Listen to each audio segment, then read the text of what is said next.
Everyone, welcome to exam capsule. आज है 26 अप्रैल 2020। आज के करंट अफेयर्स हम देखेंगे। आप इस वीडियो को ध्यान से देखिए। वीडियो के लास्ट में मैं आपसे क्वेश्चन पूछूंगा जिसका आप आंसर कमेंट बॉक्स में दे सकते हैं। आप इस वीडियो की पीडीएफ वीडियो के डिस्क्रिप्शन से डाउनलोड कर सकते हैं। पीडीएफ आप टेलीग्राम से भी डाउनलोड कर सकते हैं। तो चलिए शुरू करते हैं आज के क्वेश्चंस। तो पहला क्वेश्चन है, हाल ही में अंतर्राष्ट्रीय प्रतिनिधि दिवस कब मनाया गया है? तो फर्स्ट ऑप्शन 25 अप्रैल को अंतर्राष्ट्रीय प्रतिनिधि दिवस मनाया गया है। कब मनाया गया है? तो 25 अप्रैल को मनाया गया है। यह संयुक्त राष्ट्र में सदस्य राज्यों के प्रतिनिधियों और प्रतिनिधियों की भूमिका के बारे में जागरूकता बढ़ाने के लिए मनाया जाता है। किसके लिए मनाया जाता है? तो संयुक्त राष्ट्र में सदस्य राज्यों के प्रतिनिधियों और प्रतिनिधियों की भूमिका के बारे में जागरूकता बढ़ाने के लिए मनाया जाता है। यह दिन सैन फ्रांसिस्को सम्मेलन के पहले दिन की वर्षगांठ का प्रतीक है। किसका प्रतीक है? तो सैन फ्रांसिस्को सम्मेलन के पहले दिन की वर्षगांठ का प्रतीक है, जिसे अंतर्राष्ट्रीय संगठन पर संयुक्त राष्ट्र सम्मेलन के रूप में भी जाना जाता है। किस नाम से जाना जाता है? तो इसे अंतर्राष्ट्रीय संगठन पर संयुक्त राष्ट्र सम्मेलन के रूप में भी जाना जाता है। इसके साथ ही 25 अप्रैल को विश्व मलेरिया दिवस भी मनाया गया है। कौन सा दिवस मनाया गया है? तो विश्व मलेरिया दिवस भी मनाया गया है। क्वेश्चन नंबर 2 है, हाल ही में ई कार्यशाला ऐप किसके द्वारा लॉन्च किया गया है? तो सेकंड ऑप्शन CISF द्वारा ई कार्यशाला ऐप लॉन्च किया गया है। किसके द्वारा लॉन्च किया गया है? तो ई कार्यालय ऐप लॉन्च किया गया है। कौन सा ऐप लॉन्च किया गया है? तो ई कार्यालय ऐप लॉन्च किया गया है। कोरोना वायरस के संक्रमण को रोकने के लिए CISF में एक ई ऑफिस एप्लीकेशन शुरू की गई है जो भौतिक स्पर्श के बिना फाइलों और दस्तावेजों की आवाजाही को सक्षम बनाती है। ई कार्यालय नामक एप्लीकेशन को सेना के इन हाउस तकनीकी टीम द्वारा डिजाइन किया गया है। किसके द्वारा डिजाइन किया गया है? तो इन हाउस तकनीकी टीम द्वारा डिजाइन किया गया है।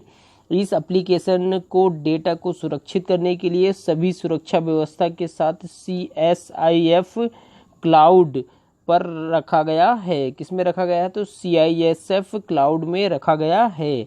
अब ये CISF, तो इसका फुल फॉर्म है सेंट्रल इंडस्ट्रियल सिक्योरिटी फोर्स। क्या है फुल फॉर्म? तो इसका फुल फॉर्म है सेंट्रल इंडस्ट्रियल सिक्योरिटी फोर्स। इसका हेडक्वार्टर नई दिल्ली में है और इसकी स्थापना 10 मार्च 1969 में हुई थी। कब हुई थी? तो 10 मार्च 1969 में CISF की स्थापना हुई थी।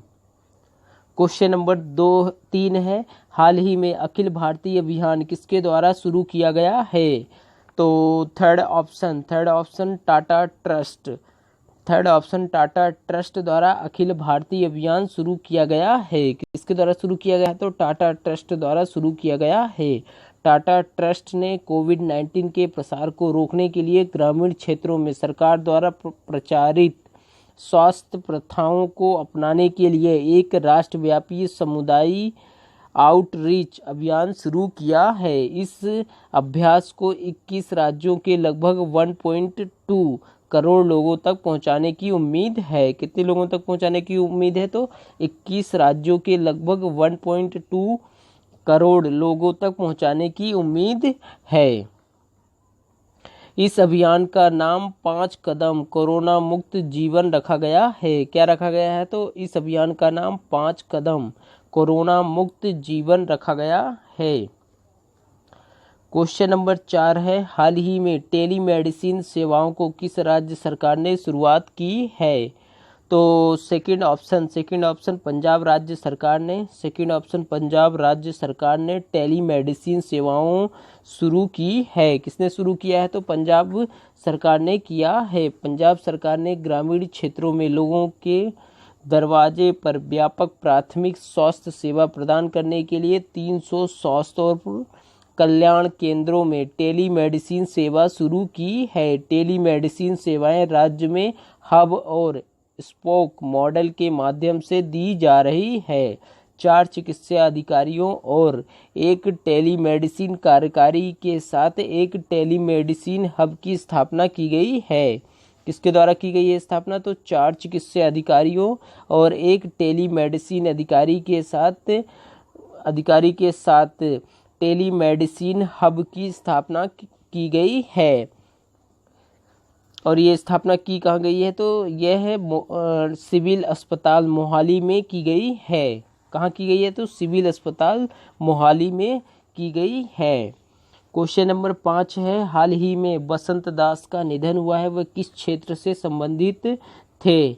तो फोर्थ ऑप्शन वह राजनेता से संबंधित थे। किससे संबंधित थे? तो ये राजनेता से संबंधित थे। अब उड़ीसा के पूर्व राज्यसभा सदस्य बसंत दास का निधन हो गया है। दास 1990 से 1996 तक जनता दल के उम्मीदवार के रूप में राज्यसभा के सदस्य थे। कब से कब तक थे? तो 1990 से 1996 तक जनता दल के उम्मीदवार के रूप में राज्यसभा के सदस्य थे। वह 1985 से 1990 तक भावनीय पटना नगर पालिका के अध्यक्ष भी रहे। किसके अध्यक्ष रहे? तो भावनीय पटना नगर पालिका के अध्यक्ष भी रहे। क्वेश्चन नंबर 6 है, हाल ही में हुडको के CMD के रूप में किसने कार्यभार ग्रहण किया है? तो सेकंड ऑप्शन शिवदास मीणा ने हुडको के CMD के रूप में कार्यभार ग्रहण किया है। किसने किया है? तो शिवदास मीणा ने किया है। शिवदास मीणा को आवास और शहरी विकास निगम के अध्यक्ष और MD के रूप में नियुक्त किया गया है। उन्हें तत्काल प्रभाव से 6 महीने की अवधि के लिए नियुक्त किया गया है। वह वर्तमान में आवास और शहरी मामलों के मंत्रालय में अतिरिक्त सचिव का पद संभाल रहे थे और साथ ही साथ CMD हुडको का अतिरिक्त प्रभार भी संभाल रहे हैं। किसका संभाल रहे हैं? तो CMD हुडको का अतिरिक्त प्रभार भी संभाल रहे हैं। क्वेश्चन नंबर 7 है, हाल ही में किस देश ने वैक्सीन का मानव परीक्षण शुरू किया है? तो फर्स्ट ऑप्शन यूके देश ने वैक्सीन का मानव परीक्षण शुरू किया है। यूके में ऑक्सफोर्ड विश्वविद्यालय द्वारा नए कोरोना वायरस के खिलाफ विकसित वैक्सीन का मानव परीक्षण शुरू किया है। वैज्ञानिक के अनुसार वैक्सीन की सफलता का 80% मौका है। यूके सरकार ने कोरोना वायरस वैक्सीन परीक्षण कार्यक्रम का समर्थन करने के लिए 20 मिलियन पाउंड दिए हैं। यह वैक्सीन एक हानि रहित चिंपांजी वायरस से बना है। किससे बना है? तो चिंपांजी वायरस से बना है। क्वेश्चन नंबर 8 है, हाल ही में किस देश ने मंगल मिशन का नाम तियानवेन फर्स्ट रखा है? तो फर्स्ट ऑप्शन चीन देश ने मंगल मिशन का नाम तियानवेन फर्स्ट रखा है। किसने रखा है? तो चीन देश ने रखा है। चीन ने अपने पहले मंगल अन्वेषण मिशन को तियानवेन फर्स्ट नाम दिया है, जिसे 2020 के अंत में लॉन्च किया जाएगा। भारत, अमेरिका, रूस और यूरोपीय संघ के बाद लाल ग्रह तक पहुंचने के लिए चीन के मंगल मिशन में एक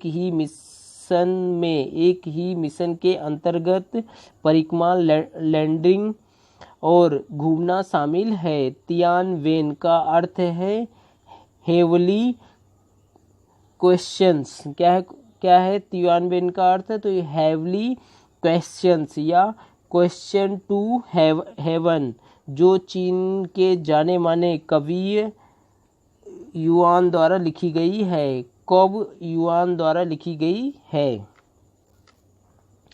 क्वेश्चन नंबर 9 है, हाल ही में किस स्पेस एजेंसी ने एक नया वेंटिलेटर विकसित किया है? तो second option NASA space agency द्वारा एक नया वेंटिलेटर विकसित किया गया है।